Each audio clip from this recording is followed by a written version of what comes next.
Hello दोस्तों, नमस्कार। मैं शैलेंद्र कुमार आप सभी का स्वागत करता हूं आपके अपने चैनल एग्री नॉलेज प्लस पर। दोस्तों, आज हम लोग देखेंगे यूपी टीजीटी पीजीटी एग्रीकल्चर की बूस्टर सीरीज का पार्ट 3, जिसके अंतर्गत देखेंगे उन तमाम महत्वपूर्ण प्रश्नों को जो कि आपकी प्रतियोगी परीक्षा में सीधे सीधे छप सकते हैं। जीतेंगे जंग एग्री नॉलेज प्लस के संग। आज की अद्भुत प्रश्नोत्तरी में आप लोगों का पुनः एक बार स्वागत है। आइए आज के इस महत्वपूर्ण सेशन की हम लोग शुरुआत करते हैं फर्स्ट क्वेश्चन के साथ। आइए देखते हैं पहला क्वेश्चन जो रहा आपकी स्क्रीन पर। नरेंद्र आंवला 6 प्रजाति किसके चयन से विकसित की गई है? चकैया, हाथीझूल, बनारसी, नरेंद्र आंवला 4। दोस्तों, आप लोग बताएंगे इसका राइट आंसर क्या होगा। जो नरेंद्र आंवला 6 है, ये किस प्रजाति के सिलेक्शन से डेवलप की गई है? बताइए इसका राइट आंसर दोस्तों क्या होगा। जी हाँ, जो लोग हाथीझूल दे रहे हैं वो बिल्कुल गलत है दोस्तों। इसका राइट आंसर हाथीझूल नहीं होगा। हाथीझूल नहीं होगा और ना ही बनारसी होगा। इसका राइट आंसर दोस्तों होगा चकैया। चकैया जो होती है दोस्तों, इसी से नरेंद्र आंवला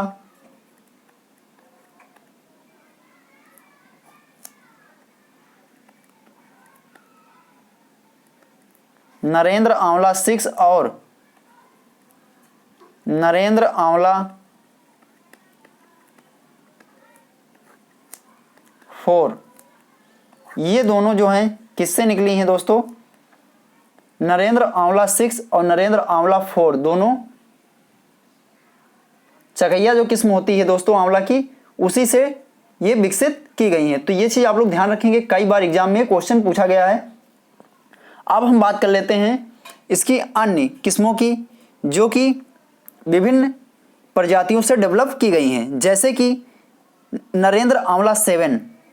जो नरेंद्र आंवला 7 है, नरेंद्र आंवला 7 जिसे अमृत के नाम से जानते हैं दोस्तों, अमृत वैरायटी, ठीक है। ये किससे डेवलप की गई है? फ्रांसिस से। जो आंवला की फ्रांसिस किस्म होती है उससे डेवलप की गई है नरेंद्र आंवला 7। इसके अलावा जैसे कि और भी हैं, जैसे नरेंद्र आंवला 9, नरेंद्र आंवला 9 और जिसे नरेंद्र आंवला 9 को किस नाम से जानते हैं दोस्तों? नीलम। और नरेंद्र आंवला 5 जिसे किस नाम से जानते हैं दोस्तों? कृष्णा।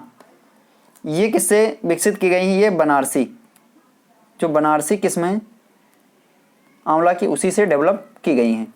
तो आप लोग ध्यान रखेंगे, नरेंद्र आंवला 6, नरेंद्र आंवला 4 जो हैं ये चकैया से विकसित की गई हैं, और नरेंद्र आंवला 7 जिसे अमृत के नाम से जानते हैं, ये फ्रांसिस प्रजाति के चयन से निकाली गई है। नरेंद्र आंवला 9 और नरेंद्र आंवला 5 जो हैं ये दोस्तों बनारसी जो किस्म होती है आंवला की, उसी से डेवलप की गई हैं।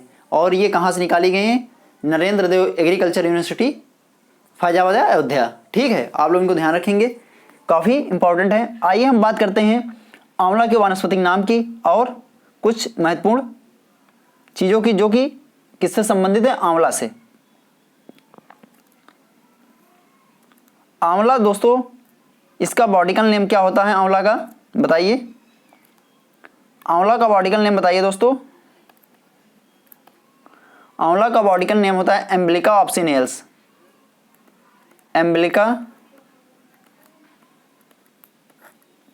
ऑफिसिनेलिस, ठीक है, ऑफिसिनेलिस।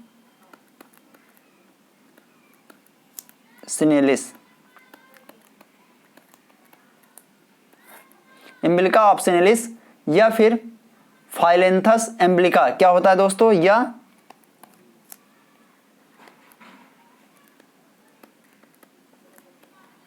फाइलेंथस एम्बिलिका,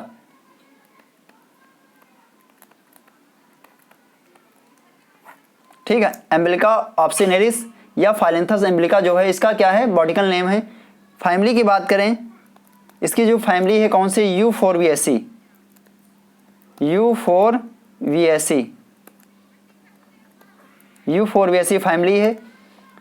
ओरिजिन प्लेस की बात करें तो ओरिजिन प्लेस जो है इसका दोस्तों क्या है आंवला का? इंडिया या फिर दक्षिणी पूर्वी एशिया, दक्षिणी पूर्वी एशिया, ठीक है। गुणसूत्र संख्या इसकी कितनी होती है? 28 होती है। इसे भारतीय गूजबेरी के नाम से भी जाना जाता है, भारतीय गूजबेरी। ठीक है, आप लोग ध्यान रखेंगे। और इसका जो खाने वाला भाग होता है वो क्या होता है? मध्य फलभित्ति यानी कि मीजोकार्प। आप लोग ध्यान रखेंगे, काफी इंपॉर्टेंट थी जो इसकी जानकारी आप लोगों को बता दी गई है। आइए आगे बढ़ते हैं और देखते हैं हम लोग नेक्स्ट क्वेश्चंस। नेक्स्ट क्वेश्चन आपकी स्क्रीन पर, चट्टानों के निर्माण का अध्ययन किसके अंतर्गत किया जाता है? पेडोलॉजी, पेट्रोलॉजी, एडफोलॉजी या पेट्रोजेनेसिस? ध्यान से क्वेश्चन देखना। चट्टानों के निर्माण की बात की गई है, किसके अंतर्गत हम लोग करते हैं?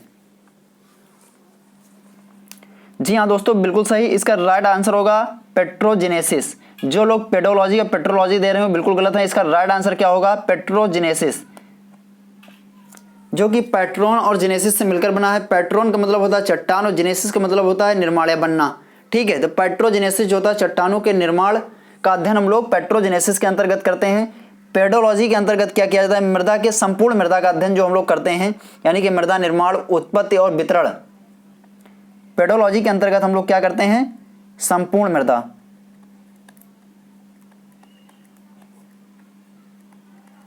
संपूर्ण मृदा का अध्ययन। जैसे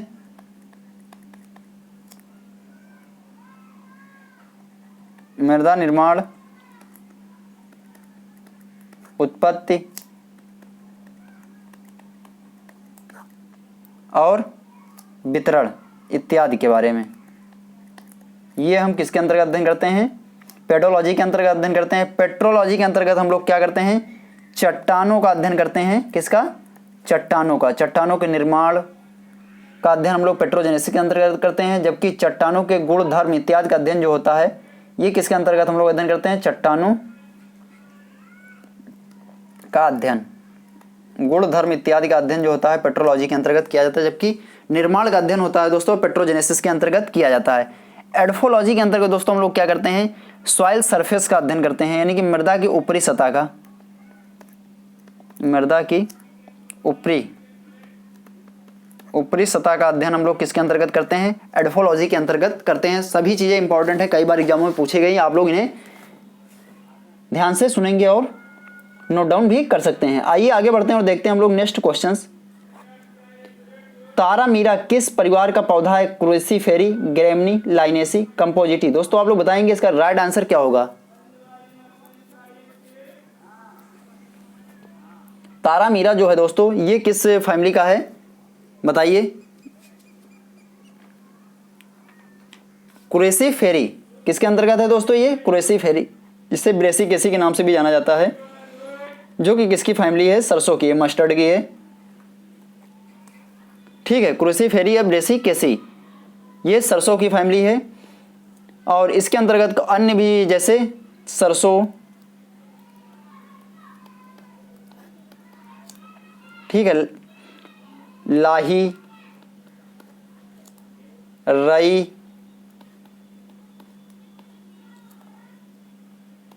गोभी इत्यादि का अध्ययन हम लोग क्रूसिफेरी या ब्रेसिकेसी के अंतर्गत करते हैं। ठीक है, ग्रेमनी तो आप लोगों को पता ही है। लाइनेसी के अंतर्गत हम लोग अलसी, ये किसकी है? लिनसीड यानी कि अलसी, अलसी की फैमिली क्या है? लाइनेसी है। कंपोजिटी जो है दोस्तों ये किसकी है? सूरजमुखी की। एक दोस्तों और इंपॉर्टेंट है, आप लोग नोट डाउन कर लीजिए, कई बार एग्जाम में पूछी गई है, टिलियेसी। टिलियेसी फैमिली जो है किसकी है दोस्तों? ये जूट की है। तो आप लोग ध्यान रखेंगे, कई बार एग्जामों में पूछी गई हैं। आगे बढ़ते हैं और देखते हैं हम लोग नेक्स्ट क्वेश्चन। कौन मूंगफली से संबंधित नहीं है? Brazil, 2n=40, pink disease, tikka बीमारी? दोस्तों आप लोग बताएंगे इसका राइट आंसर क्या होगा? इसमें से क्या है जो मूंगफली से संबंधित नहीं है? जी हाँ दोस्तों, पिंक डिजीज जो है ये मूंगफली से संबंधित नहीं है। बाकी ब्राजील, इसका उत्पत्ति स्थान जो है, ओरिजिन प्लेस जो है मूंगफली का, ओरिजिन प्लेस क्या है? दक्षिण अमेरिका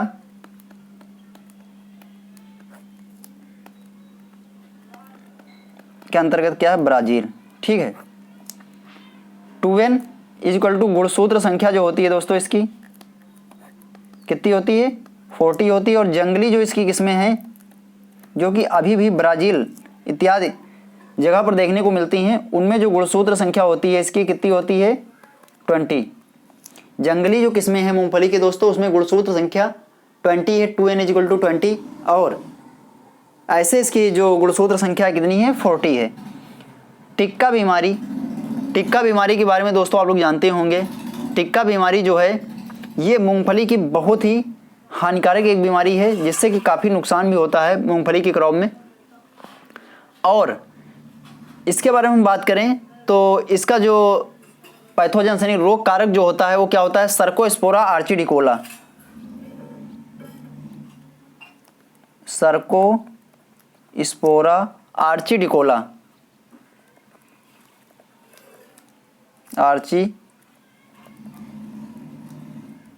आर्चिडिकोला जो कि टिक्का रोग के लिए जिम्मेदार है। जो मूंगफली में टिक्का डिजीज होती है उसका रोग कारक क्या सर्कोस्पोरा आर्चिडिकोला। तो आप लोग ध्यान रखेंगे, ये कई बार एग्जामों में पूछे गए क्वेश्चंस हैं। आइए इसी के साथ बढ़ेंगे आगे और देखेंगे हम लोग नेक्स्ट क्वेश्चंस।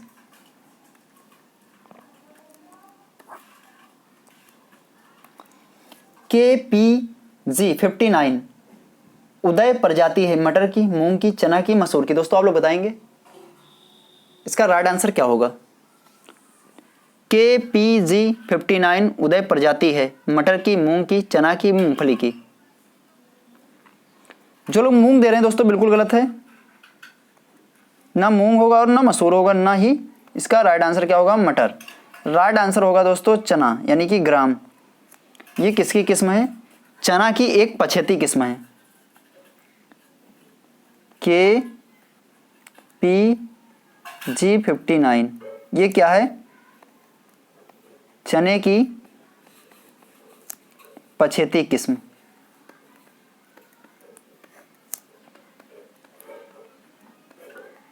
जो कि उकठा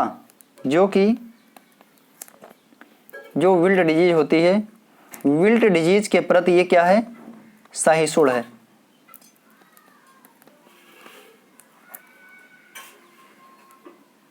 ठीक है, विल्ट डिजीज के प्रति ये प्रतिरोधी है, ये भी आप लोग ध्यान रखेंगे। और ये संपूर्ण उत्तर प्रदेश में उगाई जाती है। इसका जो अवधि है कितने समय में तैयार हो जाती है 135 से दोस्तों लगभग में 135 से 145 दिन में लगभग में ये तैयार हो जाती है। और उपज की बात कर लें दोस्तों इसके, तो उपज जो है इस किस्म की 20 से 25 quintal per hectare.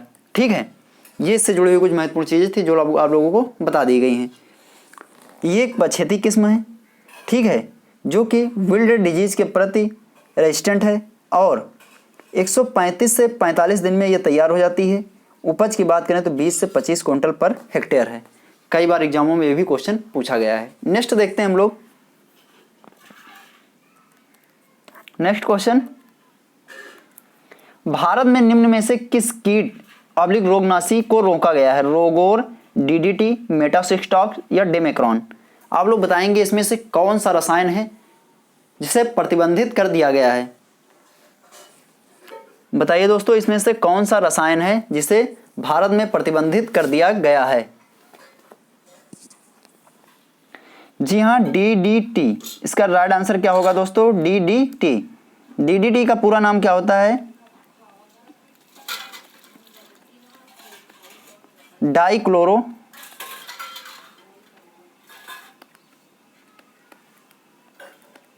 Diphenyl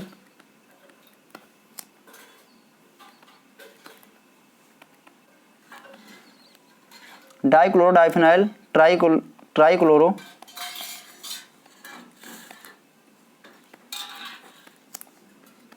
ethane. Diphenyl trichloro ethane जो है डीडीटी का फुल फॉर्म है। ठीक है, ये आप चीज़ ध्यान रखेंगे।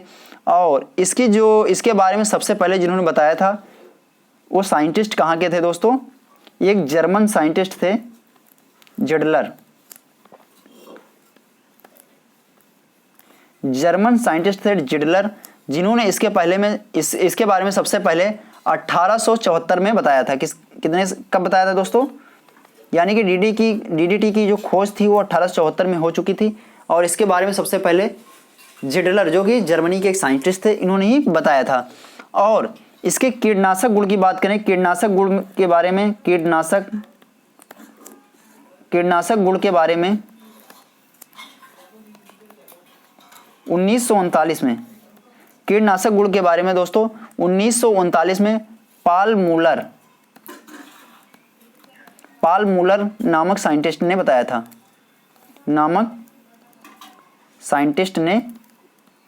बताया था, ठीक है। डीडीटी डाइक्लोरोडाइफेनॉल ट्राइक्लोरोएथेन जो है दोस्तों, ये भारत में प्रतिबंधित कर दिया गया है।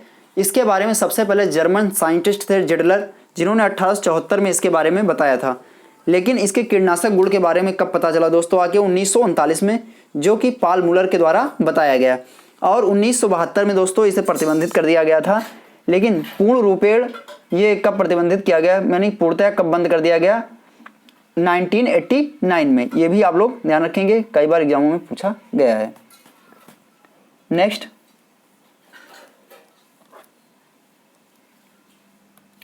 साइनो गैस पंप एक है duster, fumigator, sprayer, emulsifier. Cyano gas pump के बारे में पूछा गया, क्या है? डस्टर है, फ्यूमिगेटर है, स्प्रेयर है या एमल्सीफायर है? जो लोग इसका जवाब डस्टर दे रहे हैं दोस्तों, वो सही नहीं है। ना ही ये स्प्रेयर है, ना एमल्सीफायर है। इसका राइट आंसर होगा दोस्तों फ्यूमिगेटर। क्या होगा? फ्यूमिगेटर होगा। साइनो गैस पंप क्या है? एक प्रकार का फ्यूमिगेटर है, ठीक है। ये एक फ्यूमिगेटर है, जो जिसे हिंदी में क्या कहते हैं? धूर्मक के नाम से भी जानते हैं, ठीक है। फ्यूमिगेटर, cyano gas pump.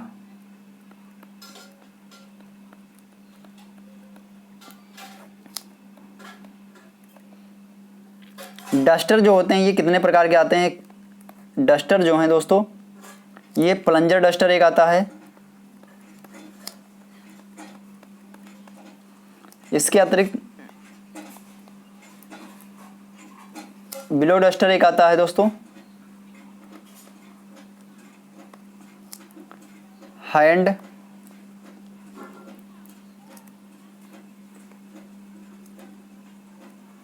Operated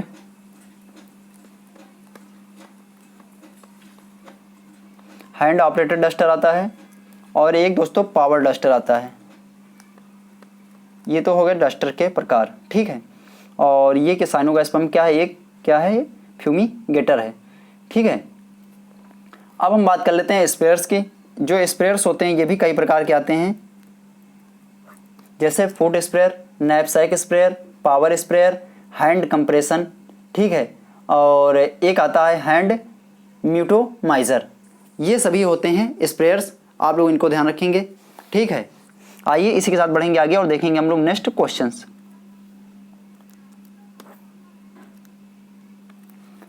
sprayers का प्रयोग करने से पहले साफ करते हैं 1% क्लोरीन जल से, 1% हाइड्रोक्लोरिक अम्ल से, 1% अमोनिया जल से, 1% ब्रोमीन जल से।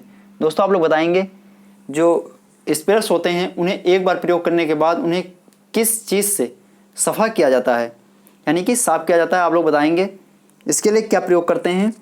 क्लोरीन, हाइड्रोक्लोरिक अम्ल, अमोनिया जल या ब्रोमीन जल? बिल्कुल सही दोस्तों, इसका राइट आंसर होगा हाइड्रोक्लोरिक अम्ल। 1% हाइड्रोक्लोरिक अम्ल से इनको साफ किया जाता है। किससे साफ किया जाता है? 1% हाइड्रोक्लोरिक अम्ल से। या फिर यदि हाइड्रोक्लोरिक अम्ल HCl अवेलेबल नहीं है तो हम लोग 2%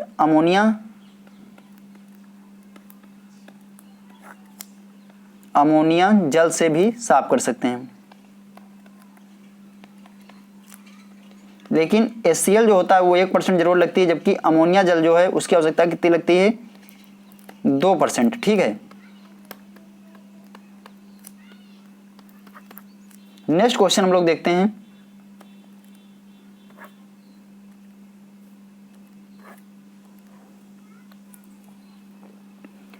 ICAR के वर्तमान अध्यक्ष कौन है? ICAR के वर्तमान अध्यक्ष बताना है दोस्तों। ICAR के वर्तमान अध्यक्ष कौन है? इंपॉर्टेंट है, आप लोग बताइए। ICAR के वर्तमान अध्यक्ष कौन हैं? Doctor Trilochan Mahapatra, doctor BP Pal, doctor Himanshu Pathak, Narendra Singh Tomar. Question ध्यान से देखिए, उसके बाद जवाब दीजिए। जी हाँ दोस्तों, जो लोग त्रिलोचन महापात्रा दे रहे हैं बिल्कुल गलत हैं, बिल्कुल ही गलत हैं दोस्तों। और डॉक्टर हिमांशु पाठक भी ICAR के वर्तमान अध्यक्ष नहीं हैं, ना ही डॉक्टर BP पाल हैं। इसका राइट आंसर होगा नरेंद्र सिंह तोमर। ICAR के प्रेसिडेंट की बात यहाँ पे की गई दोस्तों। ICAR का जो प्रेसिडेंट होता है वर्तमान का कृषि मंत्री, केंद्रीय कृषि मंत्री जो होता है वो ICAR का क्या होता है? प्रेसिडेंट होता है। ये चीज़ आप लोग ध्यान रखेंगे।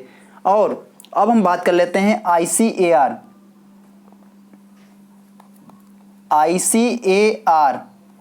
के महानिदेशक की।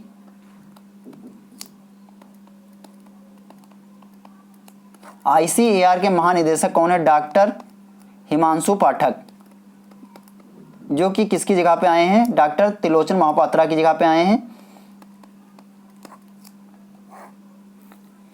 हिमांशु पाठक, डॉक्टर हिमांशु पाठक जो हैं ये क्या हैं?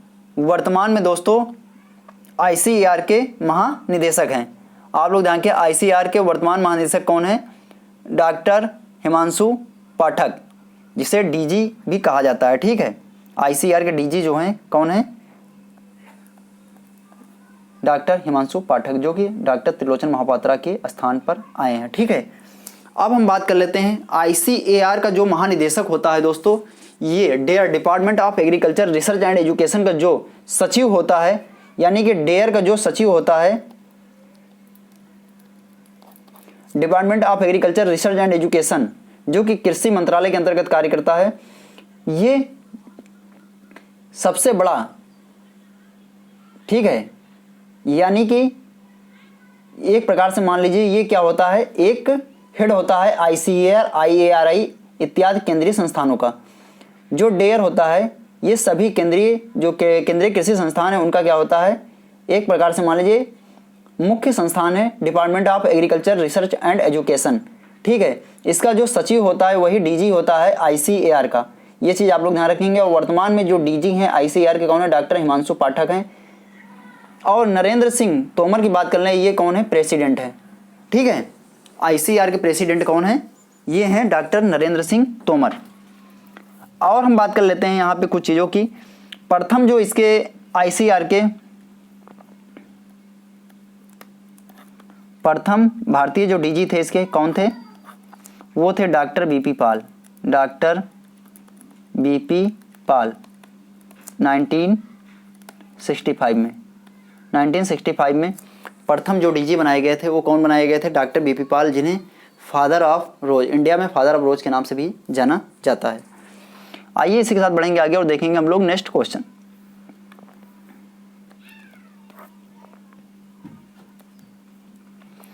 सेब में लिटिल लीफ रोग होता है जिंक की कमी से, मैग्नीज की कमी से, कॉपर की कमी से या बोरान की कमी से। आप लोग बताइए इसका राइट आंसर क्या होगा?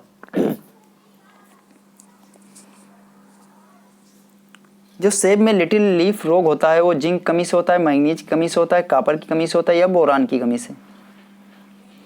जो लोग जिंक दे रहे हैं दोस्तों वो सही नहीं है, और ना ही कॉपर होगा ना बोरान। इसका राइट आंसर होगा मैग्नीज की कमी से। दोस्तों जैसा कि आप लोग जानते हैं कि जो लिटिल लीफ डिजीज होती है,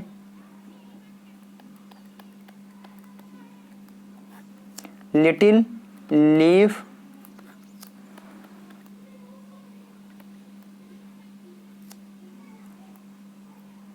डिजीज होती है किसकी कमी से? ये मुख्यतः जिंक की कमी से होती है, जिंक की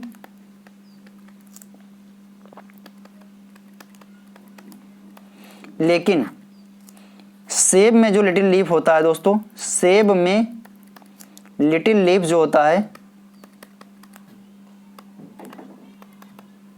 ये मैग्नीज की कमी से होता है, मैग्नीज की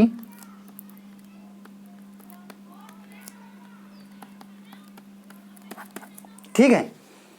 अन्य क्रॉप्स जो होती हैं जिनमें लिटिल लीफ की समस्या देखने को मिलती है वो किसकी कमी से होती है? जिंक कमी से होती है। लेकिन जो सेब में लिटिल लीफ होता है ये मैग्नीज की कमी से होता है, ये चीज़ नोट डाउन कर लेना आप लोग। आइए इसी के साथ बढ़ेंगे आगे और देखेंगे हम लोग नेक्स्ट क्वेश्चंस।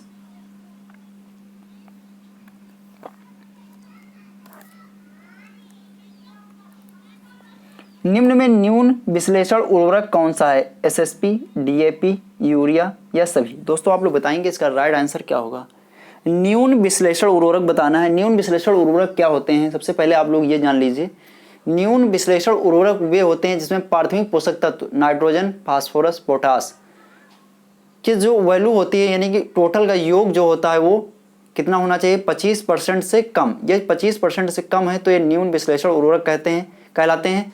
यदि ये वैल्यू N+P+K की वैल्यू 25% से अधिक है तो ये उच्च विश्लेषण उर्वरक के अंतर्गत रखे गए हैं। जैसे कि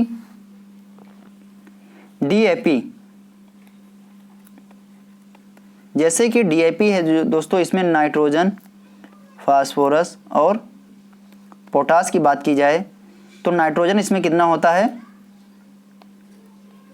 18%, फास्फोरस 46% और पोटास जो होती है वो 0 होती है। ठीक है, नाइट्रोजन कितना होता है? 18, फास्फोरस 46 और पोटास 0। अब इनका योग हमें देखना है, इनका योग कितना आ रहा है? 8, 6, 14, 4, 1, 5 और 6। ठीक है, 64, 8, 6, 14, 4, 1, 5 और 6, यानी कि 64 आ रहा है, जो कि किससे बड़ा है? 25 से बड़ा है। इसलिए यहाँ पे जो होगा क्या होगा? ये उच्च विश्लेषण उर्वरक होगा। इसी प्रकार यूरिया भी जो है ये उच्च विश्लेषण उर्वरक के अंतर्गत रखी गई है। लेकिन एसएसपी जो होता है सिंगल सुपर फास्फेट, ये क्या है? एक न्यून विश्लेषण उर्वरक है। आप लोग इसे ध्यान रखेंगे। ठीक है, आइए आगे बढ़ते हैं और नेक्स्ट क्वेश्चन हम लोग देखते हैं। ई मीटर किससे संबंधित है? ड्रिप इरिगेशन से, स्प्रिंकलर इरिगेशन से, कोरोगेशन से या सर्ज विधि से? दोस्तों ये सिंचाई की कुछ मेथड है यहाँ पे, इनमें से किसमें ई मीटर का प्रयोग किया जाता है? जी हाँ दोस्तों, इसका राइट आंसर होगा ड्रिप इरिगेशन। ई मीटर जो है किससे रिलेटेड है? ड्रिप इरिगेशन से। स्प्रिंकलर में क्या होता है दोस्तों? नोजल। ये भी पूछा गया है, नोजल किस विधि से संबंधित है? ये स्प्रिंकलर संबंधित है। और ई मीटर जो है ये ड्रिप इरिगेशन से संबंधित है। ठीक है, सर्ज विधि जो होती है ये ऑफ एंड ऑन विधि भी कहलाती है। ऑफ एंड ऑन जो है ये किससे रिलेटेड है? सर्ज विधि से रिलेटेड है। आइए आगे बढ़ते हैं और देखते हैं हम लोग नेक्स्ट क्वेश्चंस। निम्न में मृदा के किस संरस्तर को कार्बनिक संरस्तर कहते हैं? मृदा के किस संरस्तर को कार्बनिक संरस्तर कहते हैं दोस्तों? जब मृदा को दोस्तों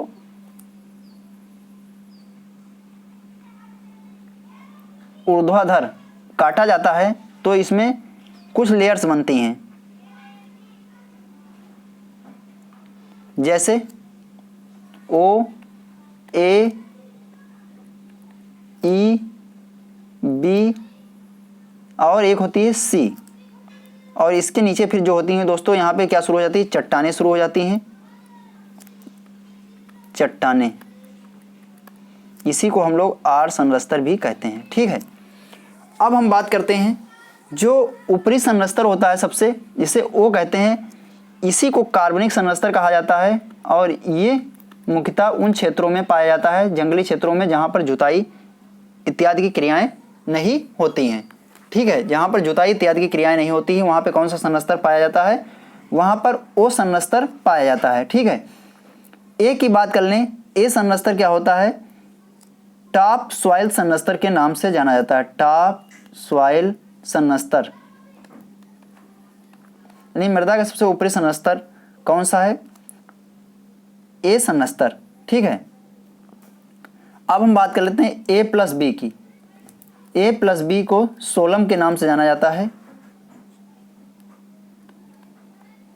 ये भी एग्जाम में पूछा गया है। ठीक है, पैतृक सन्नस्तर किसे कहते हैं? पैतृक, सी सन्नस्तर को पैतृक सन्नस्तर के नाम से जाना जाता है। ठीक है, ये सभी कुछ महत्वपूर्ण चीज़ें थी जो आप लोगों को बता दी गई हैं। और बी सन्नस्तर को अधो सन्नस्तर के नाम से जाना जाता है, अधो मृदा अधो सन्नस्तर। ठीक है, तो इसका राइट आंसर हो जाएगा ओ। ओ सन्नस्तर को कार्बनिक सन्नस्तर के नाम से हम लोग जानते हैं। ठीक है, तो इसी के साथ बढ़ेंगे आगे और देखेंगे हम लोग नेक्स्ट क्वेश्चंस।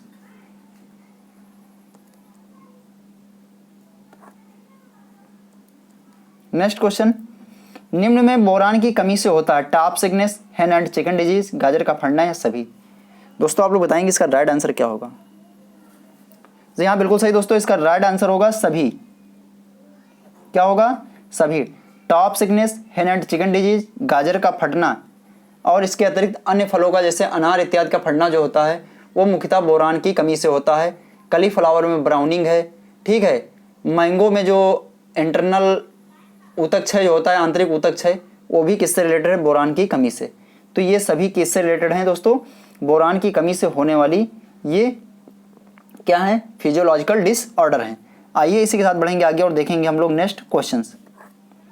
नेक्स्ट क्वेश्चन, आड़ू का वानस्पतिक नाम है Pyrus communis, Punica granatum, Pyrus, Prunus persica, Malus domestica. दोस्तों आप लोग बताएंगे आड़ू जिसे पीच के नाम से जानते हैं, आप लोग बताएंगे इसका वानस्पतिक नाम क्या है?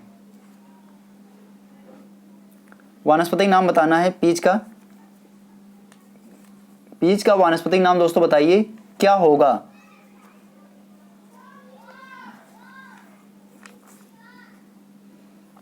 जी हाँ दोस्तों, बिल्कुल सही, इसका राइट आंसर होगा प्रूनस पर्सिका। पीच का वानस्पतिक नाम है, आड़ू का वानस्पतिक नाम क्या है? प्रूनस पर्सिका है। और ये किसका है? नाशपत्ती का। नाशपत्ती का पायरस कम्युनिस है। पुनिका ग्रेनेटम की बात करें, ये किसका बॉटिकल नेम है? अनार का है। और मेलस डोमेस्टिका जो है दोस्तों ये किसका है? एप्पल का, यानी कि सेब का। ठीक है, ये कुछ बॉटिकल नेम्स थे जो आप लोगों को बताए गए हैं। नेक्स्ट, नियोसिया इंडिका किस फसल का रोग है? नियोसिया इंडिका के बारे में बताना है, ये किस फसल का रोग है? रोग अब्लिक क्या है? रोग कारक है। नियोसिया इंडिका के बारे में पूछा गया है। चना का है, गेहूं का है, मक्का का है या सोयाबीन का है? बताइए दोस्तों। जी हाँ, ये किसका है? गेहूं का। गेहूं में दोस्तों जो करनाल बंट होता है, करनाल बंट, इसका रोग कारक क्या है? नियोसिया, नियोसिया इंडिका। ठीक है, और एक होता है दोस्तों चने से रिलेटेड एक ब्लाइट होता है, ये भी कई बार एग्जाम में पूछा गया, एस्कोकाइटा राबी। एस्कोकाइटा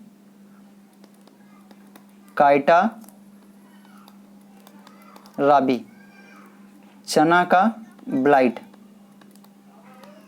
चना का ब्लाइट जो होता है एस्कोकाइटा राबी का कारण होता है। हेलमेंथोस्पोरियम, एक होता है दोस्तों हेलमेंथोस्पोरियम।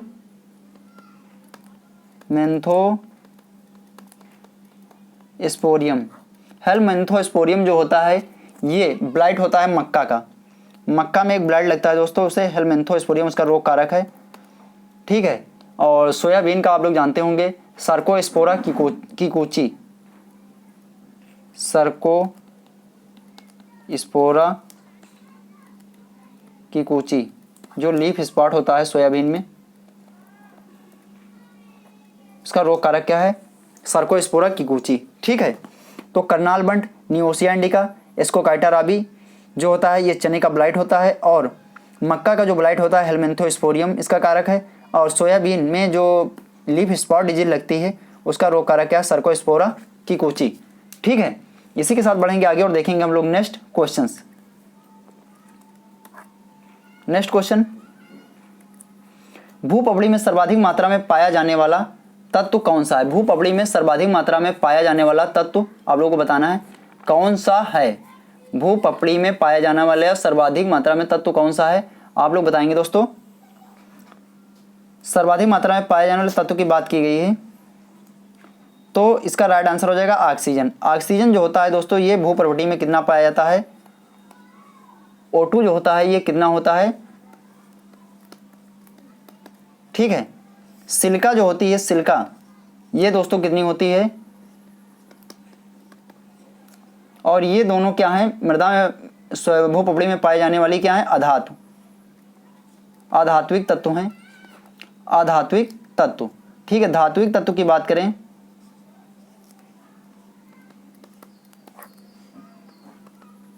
तो एल्युमिनियम है और फेरस है, फेरस है। ठीक है। एल्युमिनियम कितना पाया जाता है, 8.73 के समथिंग, और ये 5% के समथिंग पाया जाता है। धात्विक में सबसे अधिक कौन होता है, एल्युमिनियम होता है, और आधात्विक में सबसे अधिक क्या होता है, ऑक्सीजन होता है, जो 46.6% के करीब में पाया जाता है। तो आप लोग ध्यान रखेंगे इनको, कई बार ये भी एग्जाम में पूछे गए क्वेश्चन हैं। ठीक है। नेक्स्ट,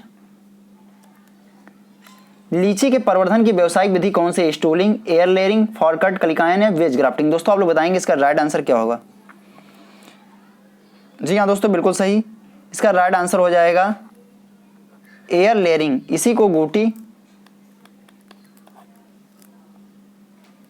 विधि के नाम से भी जानते हैं। ठीक है। स्टूलिंग जो होती है किसमें अपनाई जाती है, अमरूद में अपनाई जाती है। ये अमरूद में प्रवर्धन की व्यावसायिक विधि है। आइए इसके साथ बढ़ेंगे आगे और देखेंगे हम लोग नेक्स्ट क्वेश्चंस। अंजीर यानी फिग का जो फल प्रकार फ्रूट टाइप होता है वो ब्लास्टा होता है, सोरोसिस होता है, एटेरियो ऑफ बेरीज होता है, साइकोनस होता है। आप लोग बताएंगे साइकोनस होता है या फिर एटेरियो ऑफ बेरीज होता है। जी हाँ, बिल्कुल सही दोस्तों। इसका राइट आंसर हो जाएगा साइकोनस। साइकोनस जो होता है ये किसका फ्रूट टाइप होता है, ये होता है अंजीर का फ्रूट टाइप। ठीक है। ब्लास्टा जो होता है ये किसका होता है, अनार का फ्रूट टाइप होता है। और सोरोसिस जो होता है ये कटहल का होता है दोस्तों, कटहल और अनानास और कटहल का। एटेरियो ऑफ बेरीज जो होता है ये किसका होता है, एटेरियो ऑफ बेरीज जो होता है ये किसका फ्रूट टाइप होता है, बताइए। सीताफल का। ठीक है। आइए इसी के साथ बढ़ेंगे आगे और देखेंगे हम लोग नेक्स्ट क्वेश्चंस। ठीक है। ये लास्ट क्वेश्चन था दोस्तों। यदि सेशन पसंद आया हो तो प्लीज़ इसे लाइक करना, यदि नए हैं तो अपने दोस्तों को ज़्यादा से ज़्यादा शेयर करना। और दोस्तों आप लोग समझ सकते हैं कि एक सेशन को तैयार करने में काफ़ी वक्त लगता है और अच्छे अच्छे क्वेश्चन जो सिलेक्ट करने होते हैं इसमें काफ़ी समय लगता है। तो प्लीज़ आप लोग हमारा सपोर्ट कीजिए। आगे की हम प्रयास करेंगे कि ज़्यादा से ज़्यादा क्वेश्चन आप लोगों को करवा सकें, लेकिन ये तभी दोस्तों संभव है जब व्यूज़ हमारे बढ़ेंगे और ज़्यादा से ज़्यादा आप लोग शेयर करेंगे, क्योंकि व्यूज़ बहुत कम आते हैं तो थोड़ा डिमोटिवेट हो जाते हैं दोस्तों हम। और अगर आप लोग सपोर्ट करते हैं तो मैं प्रयास करूँगा कि ज़्यादा से ज़्यादा प्रैक्टिस सेट आप लोगों के लिए मैं लेकर आ सकूं। तो प्लीज़ यदि नए हैं तो चैनल को सब्सक्राइब कीजिए और ज़्यादा से ज़्यादा अपने दोस्तों को शेयर कीजिए। ठीक है। तो आज के सेशन में यहीं तक। Thank you.